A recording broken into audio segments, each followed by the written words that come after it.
আসসালামু আলাইকুম প্রিয় চাকরি প্রত্যাশী ভাই ও বোনেরা, আশা করি সবাই ভালো আছেন। আজকের টপিক হচ্ছে 18তম শিক্ষক নিবন্ধন পরীক্ষায় কলেজ পর্যায়ে আসা ভোক্যাবুলারি পার্ট 2 এর বিশ্লেষণমূলক আলোচনা।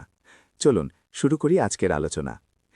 এখানে বলা হয়েছে the antonym of the word delete is, অর্থাৎ নিচের 4টি অপশনের মধ্যে ডিলিট শব্দটির বিপরীত শব্দ বের করতে বলা হয়েছে।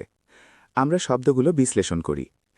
প্রথমে ডিলিট শব্দের অর্থ হচ্ছে মুছে ফেলা বা দূর করা। স্টার্ট শব্দের অর্থ হচ্ছে শুরু করা, চালু করা।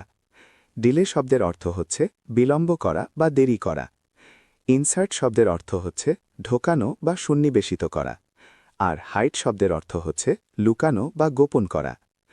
অর্থাৎ এখানে দেখতে পাচ্ছি ডিলিট শব্দটির সাথে ইনসার্ট শব্দটির অর্থের সাথে বৈপরীত্য রয়েছে, মানে একটি আরেকটির বিপরীত শব্দ। সুতরাং এটি সঠিক উত্তর হবে ইনসার্ট।